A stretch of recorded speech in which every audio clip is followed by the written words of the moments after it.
नमस्कार, मी पंजाब डक हवामान अभ्यासक मुक्काम पोस्ट गुगल धामणगाव तालुका सेलू जिल्हा परभणी।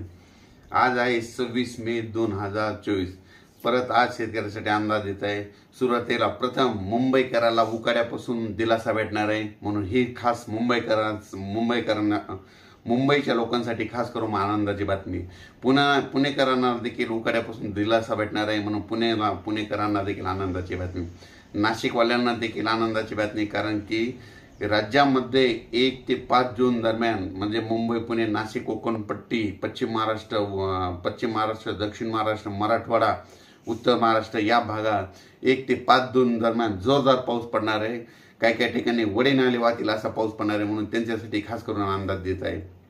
राज्यात एकंदरीत परिस्थिती बघायची झाली तर राज्यामध्ये जवळपास मान्सूनचं आगमन म्हणजे 8 जूनच्या नंतर मान्सून पाठीमागून येणार आहे, पण त्याच्या अगोदर 1 ते 5 जून दरम्यान राज्यामध्ये चांगला पाऊस पडणार आहे, म्हणून ही शेतकऱ्यांसाठी आनंदाची बातमी म्हणून देत आहे।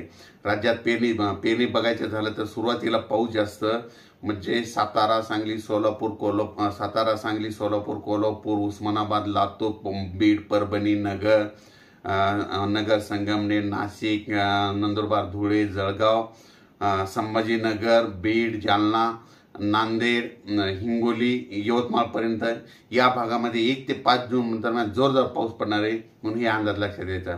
त्याच्यानंतर पश्चिमी विदर्भामध्ये देखील 3-4 जूनच्या नंतर तिकडे देखील पाऊस पडणार आहे, म्हणून हे अंदाज लक्षात घ्यायचा। त्याच्यानंतर पूर्व विदर्भाकडे देखील 6, 7, 8, 9 जूनच्या दरम्यान देखील पाऊस चांगला पडणार आहे, म्हणून हे अंदाज लक्षात घ्यायचा। पण सर्व शेतकऱ्याला सांगू इच्छितो की यावर्षी मान्सून चांगला म्हणजे मान्सूनची चांगली परिस्थिती आहे, चांगला सक्रिय झालेला आहे, म्हणून शेतकऱ्यासाठी परत आनंदाची